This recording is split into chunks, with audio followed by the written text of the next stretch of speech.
ओम श्री गणेशाय नमः। नमस्कार, मैं आपका मित्र पंडित लोकेश गहतोड़ी आप सभी का हार्दिक स्वागत करता हूं अपने YouTube चैनल पर। आप सभी को श्री पापा कुंशा एकादशी जी की हार्दिक शुभकामनाएं। यह एकादशी तिथि संपूर्ण पाप कर्मों को भस्म कर देने वाली है। पाप रूपी जो शत्रु है उन पर अंकुश लगाने के कारण ही इस एकादशी का नाम पापा कुंशा एकादशी पड़ा है। इस एकादशी व्रत को रखने से मनुष्य संपूर्ण पाप कर्मों से मुक्त हो जाता है तथा भगवान विष्णु के लोक में वह प्रतिष्ठित होता है। इस व्रत कथा को सुनने से मनुष्य की संपूर्ण अभिलाषाएं पूर्ण होती है। उनके ऊपर चली आ रही जो ग्रह दशा है या किसी भी प्रकार का शत्रुओं का जो आभिचारिक कर्म है या किसी भी प्रकार की बाधा आपको यदि सता रही है तो इस व्रत कथा को सुनने से वो सारी बाधाएं शांत हो जाती हैं। तो आज की इस वीडियो में हम श्री पापा कुंशा एकादशी जी की व्रत कथा का श्रवण करेंगे। आइए व्रत कथा का श्रवण आरंभ करें। राधे राधे। श्री युधिष्ठिर जी ने पूछा, हे मधुसूदन, अब कृपा करके यह बताइए कि आश्विन के शुक्ल पक्ष में किस नाम की एकादशी होती है। भगवान श्री कृष्ण बोले, राजन, आश्विन के शुक्ल पक्ष में जो एकादशी होती है वह पापा कुंशा के नाम से विख्यात है। यह संपूर्ण पाप कर्मों को हरने वाली तथा अत्यंत उत्तम है। उस दिन संपूर्ण मनोरथ की प्राप्ति के लिए मनुष्य को स्वर्ग और मोक्ष प्रदान करने वाले पद्मनाभ संज्ञक मुझ वासुदेव का पूजन करना चाहिए। जितेंद्रिय मुनि चिरकाल तक कठोर तपस्या करके जिस फल को प्राप्त करता है वह उस दिन भगवान श्री गरुड़ ध्वज को प्रणाम करने से ही मिल जाता है।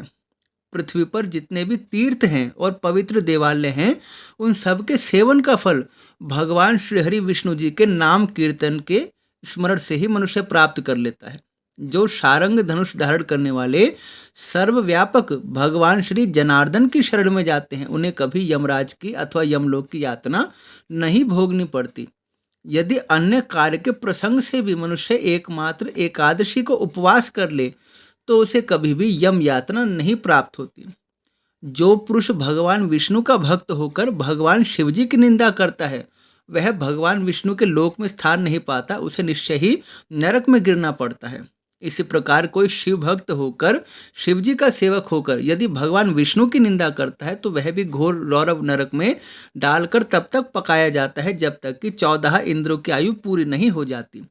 इसलिए राम जी के भक्तों को शिव जी की निंदा नहीं करनी चाहिए और शिव जी के भक्तों को राम जी की निंदा नहीं करनी चाहिए। वास्तव में जो भगवान विष्णु है वही भगवान शिव है और जो भगवान शिव है वही भगवान विष्णु है, इसलिए उन्हें एक मानकर उनकी उपासना करनी चाहिए।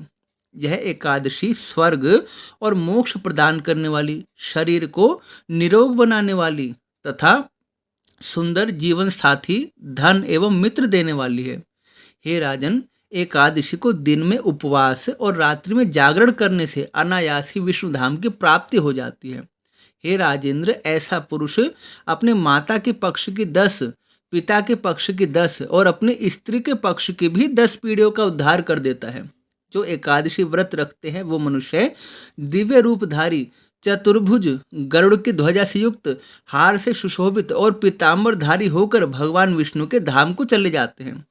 आश्विन के शुक्ल पक्ष में पापा कुंशा का व्रत करने मात्र से ही मानव संपूर्ण पाप कर्म से मुक्त हो भगवान श्री हरि के लोक में जाता है। जो पुरुष स्वर्ण अर्थात सोना, तिल, भूमि, गौ, अन्न, जल, जूते और छाते का दान करता है वह कभी यमराज को नहीं देखता। हे राजन, दरिद्र पुरुष को भी चाहिए कि वे यथाशक्ति स्नान दान आदि क्रिया करके अपने प्रत्येक दिन को सफल बनाएं। जो होम अर्थात हवन, स्नान, जप, ध्यान और यज्ञ आदि पुण्य कर्म करने वाले हैं उन्हें कभी भयंकर यम यातना नहीं देखनी पड़ती। इस लोक में जो मनुष्य दीर्घायु हैं, धनवान है, कुलीन है, निरोग हैं, वो पूर्व जन्म के पुण्यात्मा हैं, क्योंकि पुण्यात्मा पुरुष ऐसे ही होते हैं। इस विषय में अधिक कहने से क्या लाभ। मनुष्य पाप करने से दुर्गति में पड़ते हैं और धर्म का आचरण करने से स्वर्ग में जाते हैं। हे राजन, तुमने मुझसे जो कुछ पूछा था उसके अनुसार मैंने पापा कुंशा का महात्म्य आपसे वर्णन कर दिया। इस एकादशी की महिमा अनंत है। इस व्रत को करने से मैं अत्यंत प्रसन्न हो जाता हूँ और मेरी कृपा से मनुष्य के संपूर्ण दुख समाप्त हो जाते हैं। जो इस कथा को कहता है और जो भक्ति युक्त होकर इस कथा को सुनता है, उन दोनों पर मेरी कृपा की प्राप्ति होती है और अंत समय उन्हें भगवान श्री हरि विष्णु के धाम की प्राप्ति होती है। इस प्रकार श्री पापाकुंशा एकादशी जी का जो महात्म्य है, व्रत कथा है, संपूर्ण हुई। राधे राधे। आप सभी को यह व्रत कथा कैसी लगी?